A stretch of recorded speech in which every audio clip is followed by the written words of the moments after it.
Do you ever meet someone who just doesn't flinch? Chaos around them, opinions thrown at them, pressure building, but their energy still steady, calm. It's not arrogance. It's not detachment. It's power. The kind of power that comes when you stop allowing other people's noise to dictate your peace. That's what being unbothered looks like. And no, it's not something you're born with. It's something you train. And if you don't, life will train you to chase validation, panic over opinions, and break at the sound of rejection. So today, I want to teach you how to train yourself to be unbothered, because that version of you, the one who doesn't flinch, that's not a fantasy, that's a decision. There's a dangerous lie that floats around this conversation of emotional control. This idea that being unbothered means you no longer feel anything, that you just stop caring, that you become some kind of numb, unfeeling robot. And that's not just wrong, it's toxic. Being unbothered doesn't mean you don't feel. It means you've stopped letting those feelings drive the car. You feel the sting of disrespect, but you don't respond with chaos. You notice someone trying to push your buttons, but you don't hand them the remote. You hear the criticism, but you don't crumble under it.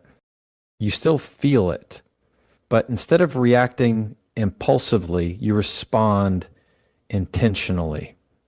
And that distinction is everything, because emotional control isn't suppression, it's strategy. It's recognizing that your power is in the pause.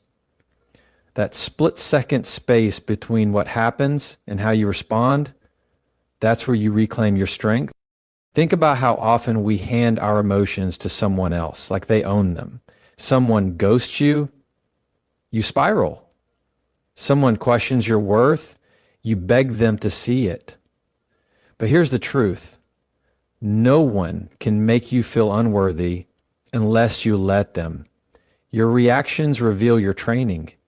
And if you've never trained yourself to pause, to assess, to choose your response consciously, then you've trained yourself to be reactive, and reactive people are constantly at the mercy of others. So being unbothered is not some magic superpower. It's not about turning off your heart. It's about mastering your mind.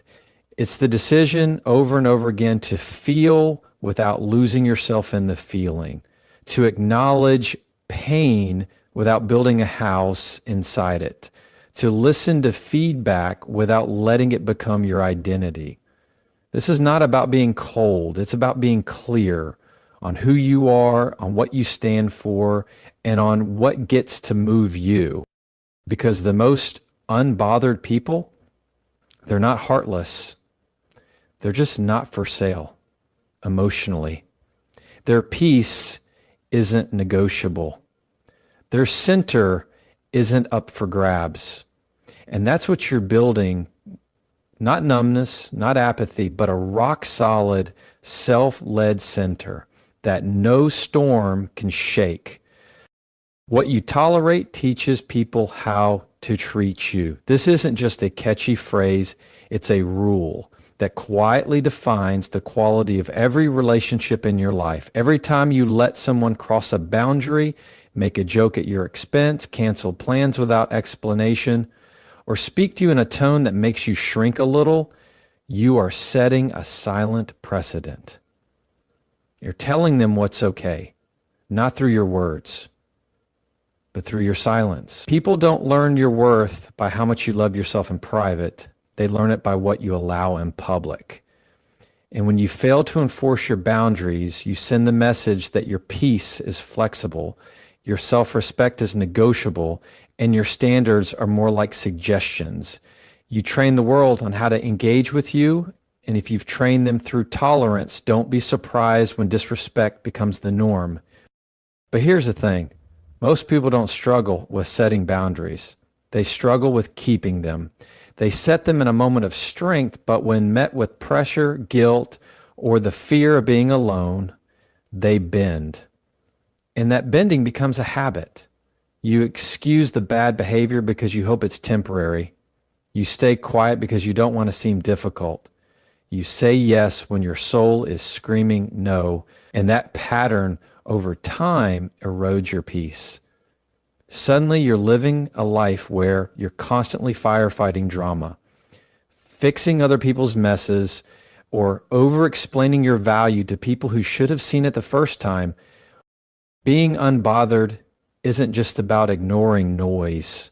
It's about never allowing the noise to enter your space in the first place.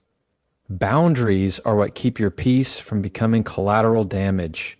And yes, it can feel scary at first. You'll lose people when you start honoring yourself. Some will call you cold, others will say you've changed, but that's because your tolerance once served their comfort, not your dignity. When you raise your standards, the ones who benefited from your silence will be the loudest to protest. But that protest is not your problem. Your job is not to make everyone comfortable with your growth. Your job is to make your life a place where peace, respect, and emotional safety are the baseline, not the exception.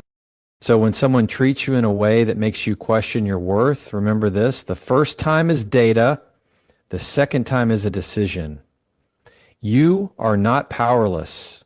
You are not at the mercy of other people's moods, patterns, or emotional immaturity. You get to decide what energy is allowed near you. And that decision, when made consistently, is what turns you into someone who radiates composure, not because your life is perfect, but because you've chosen not to invite chaos into your front door. The most unbothered people aren't untouched by the world. They're just crystal clear on what they'll never again tolerate from it. Emotional resilience is a trained skill, not a personality trait. A lot of people walk around thinking that some individuals are just born tougher, born calmer, born more stable.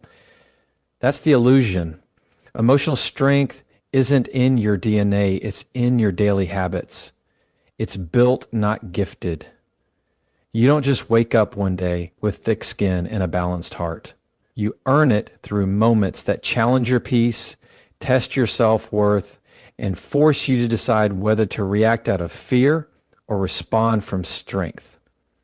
The difference between someone who crumbles at the first sign of rejection and someone who moves forward with grace isn't luck, it's reps. Just like a muscle, your ability to handle emotional weight grows every time you lift it. Resilience starts in the little things. It's in how you respond to a passive-aggressive comment instead of letting it ruin your day. It's in how you stay grounded when someone criticizes your work instead of spiraling into self-doubt. It's in how you handle a no, a delay, a disappointment without letting it redefine your future. Every time you stay centered when it would be easier to lash out or shut down, you're teaching yourself that your emotional state belongs to you, not to the circumstances around you. But emotional training isn't glamorous. It often looks like sitting with uncomfortable feelings and choosing not to numb them. It's having hard conversations you'd rather avoid. It's learning to self-soothe when your first instinct is to call someone else for validation. It's being okay with not getting closure, not being understood, and still deciding to protect your peace. That's the behind the scenes work. And most people skip it because it doesn't provide instant gratification. But the ones who stick with it, they become unshakable, not because their life is smooth, but because their inner world is no longer ruled by chaos. You can tell who's done the work. You can see it in how they hold themselves, and how they don't take everything personally, and how they respond to pressure, not with panic, but with presence. These are the people who know